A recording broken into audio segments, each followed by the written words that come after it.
اللہ اللہ اللہ اللہ۔ ایک آدمی نے بیوی سے کہا کہ طلاق ہے، پھر کہا حرام ہے، وہ رجوع نہیں کر سکتا۔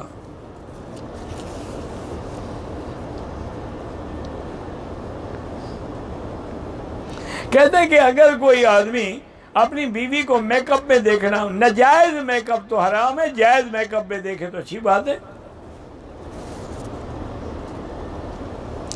حج کی قربانی بھائی قرآن ہے، ہدین بالغ الکعبہ،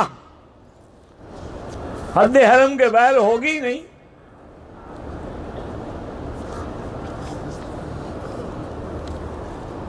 اگر حرم میں کوئی جا نماز یا تسبیح ملے، کسی غریب کو دے دو، استعمال کرے، ثواب ہو۔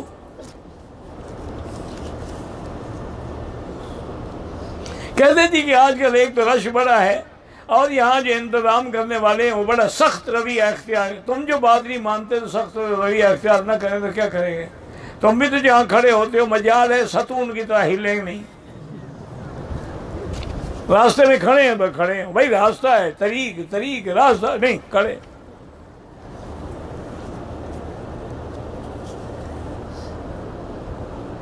بہرحال موبائل میں اگر قرآن فیڈ ہے تو وہ موبائل تو آپ لے جا سکتے ہیں حمام میں، لیکن قرآن نہیں لے جا سکتے۔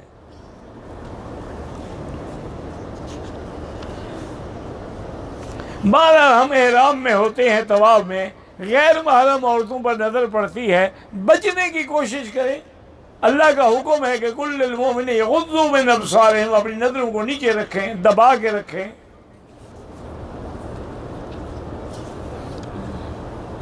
میری بیوی کہتی ہے مسجد عائشہ سے عمرہ کرنا ہے، بالکل جائز ہے، لے جاؤ کریں۔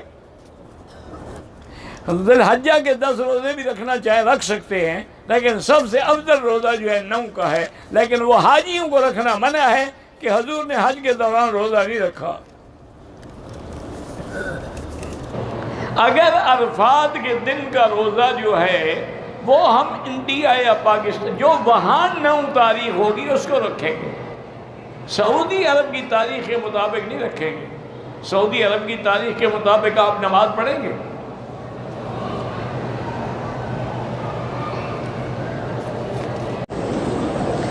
ذی الحجہ کے روزے 10 دن رکھنے ہیں، ذی الحجہ کے کوئی روزے نہیں، لیکن افضل عبادت جو ہے وہ ان 10 راتوں میں ہے، روزے رکھیں، نماز پڑھیں، طواف کریں۔ لیکن جو اصل روزہ ہے وہ 9 ذی الحج کا ہے، جس دن حج عرفات کا ہوگا، تو اس کا اتنا بڑا ثواب ہے کہ 1 سال پہلے کے اور 1 سال بعد والے آنے کے گناہ بھی معاف ہو جاتے ہیں۔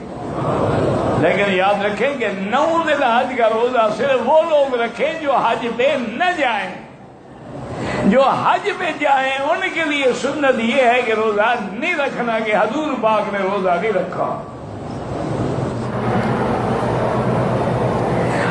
عرفات کا روزہ جو ہے وہ بڑا شان والا روزہ ہے، 1 سال پہلے کے اور 1 سال بعد کے گناہ معاف ہو جاتے ہیں۔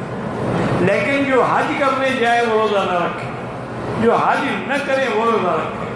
آپ اپنے ملک میں دیکھیں گے جب 9 تاریخ ہوگی تو روزہ رکھیں گے، یہاں کی تاریخ کا خیال نہیں کریں گے۔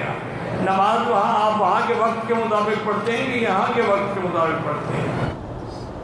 کہتے جی کہ میری بیوی ساتھ ہوتی ہے، کبھی بھی طواف میں میرے ذہن میں بھی اس کے خیالات آتے، ہاتھ نہ لگاؤ نا، اس کو کہو تمہارے کپڑے کو پکڑ کے رکھے۔ جب تم اتنی کمزور ہو تو بیوی کو پکڑ کے طواف کیوں کرتے ہو؟ اس کو کہو کہ وہ خود اکیلا طواف کرے۔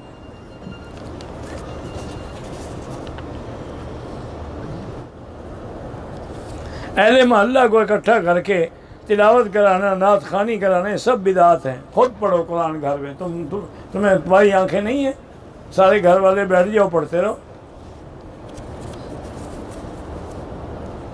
طواف نانا دادا ان کے بالکل کر سکتے ہو۔ قربانی کے بڑے جانور میں 7 حصے ہوتے ہیں، بالکل نام لینا ضروری ہے، کون کس کس کا حصہ ہے۔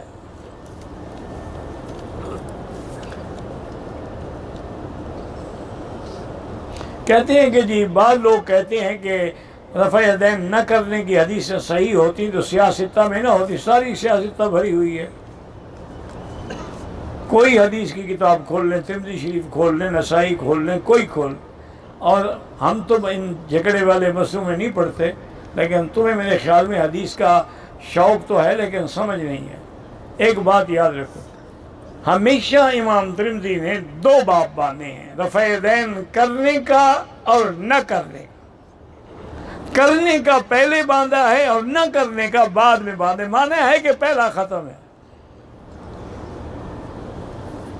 تم مجھے کسی دنیا کی حدیث کی کتاب میں دکھا دو کہ رفع یدین چھوڑنے کا بعد میں ہو اور کرنے کا پہلے ہو۔ یہ تو فقہ ہے امام کی، امام ترمذی کی، وہ محدث عظیم ہے۔ 1400 سال گزر گئے ہیں، ان نے ابھی تک قوم کو بس رفع یدین میں آمین زور سے کہو، ٹانگیں زیادہ پھیلا کے رکھو، اسی پہ لڑایا ہوا ہے۔ لوگ کیا کہیں گے ہمیں کہ ہم کیسے مسلمان؟ 1400 سال میں ہم ایک نماز پر بھی اکٹھے نہیں ہو سکتے۔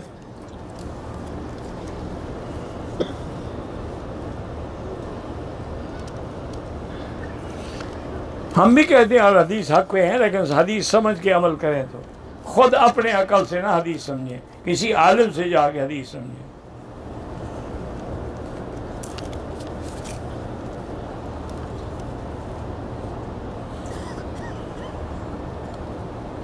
کہتے جی عورت کی تضحیق کا، ہم عورت کی تضحیق نہیں کرتے، عورت اپنی تضحیق خود کراتی ہے۔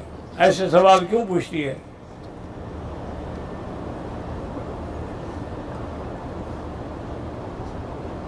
کہتے فرشتے آسمانوں میں عید میلاد النبی مناتے ہیں، کوئی آپ کو ملے ہیں فرشتے یا آپ کو بلایا تھا میلاد پڑھنے کے لیے؟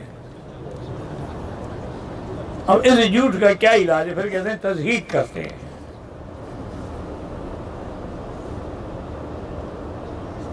حج کے لیے آتے ہیں تو حج تم کو سمجھانا ہی پڑے گا، اما اربع حق ہے، ہر مسلک کے مطابق بیان ہوگا، تمہیں تکلیف ہے تو تم نہ کیا کرو۔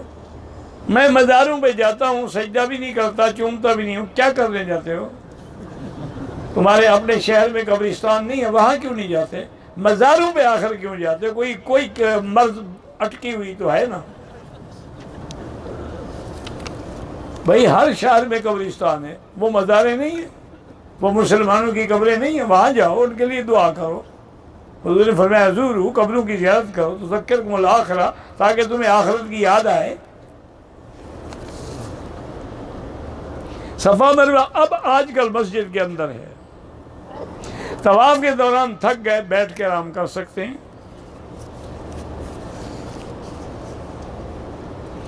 احرام کی حالت میں احرام کے اوپر کچھ بال گرے ہوئے تھے، کوئی حرج نہیں بھائی، ہم نہ کریں بلا وجہ۔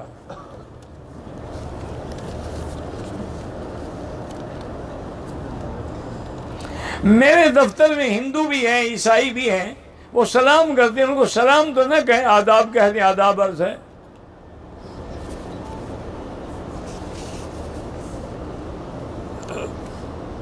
مکے میں اگر 15 دن سے زیادہ کیا ہمیں تو پھر آپ مقیم ہیں، نماز پوری پڑھیں گے۔ اولاد کو ہیبہ کرے، کوئی چیز دے دو اس کو، یہی ہیبہ ہے اور کیا ہے؟ مٹی پتھر یہاں سے نہ لے جائیں، منع ہے۔ قربانی کے لیے حد حرم ضروری ہے، فَلْيَبْلُغِ الْهَدْيُ مَحِلَّهُ، باہر کرو گے وہ ہوگی ہی نہیں۔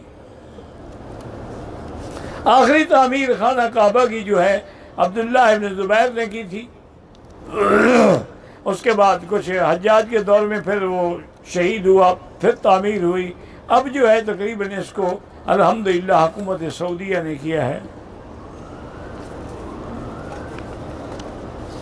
اگر افراد والے ہر 2 دن کے بعد غسل کریں، تب احرام بھی بدلتے ہیں، بدل سکتے ہیں، لیکن بلا وجہ نخرے نہ کرو، حج میں کچھ برداشت بھی کرو۔ ہمارے کچھ ساتھی عزیزیہ کے ہوٹل میں نمازیں پڑھتے ہیں، ہوٹل میں نماز پڑھنا تو گناہ ہے، مسجد میں پڑھیں تو 1 کا لاکھ ملے گا۔ لا صلاۃ لجار المسجد الا فی المسجد، مسجد کے ہمسائے کی نماز مسجد کے بغیر نہیں ہوتی۔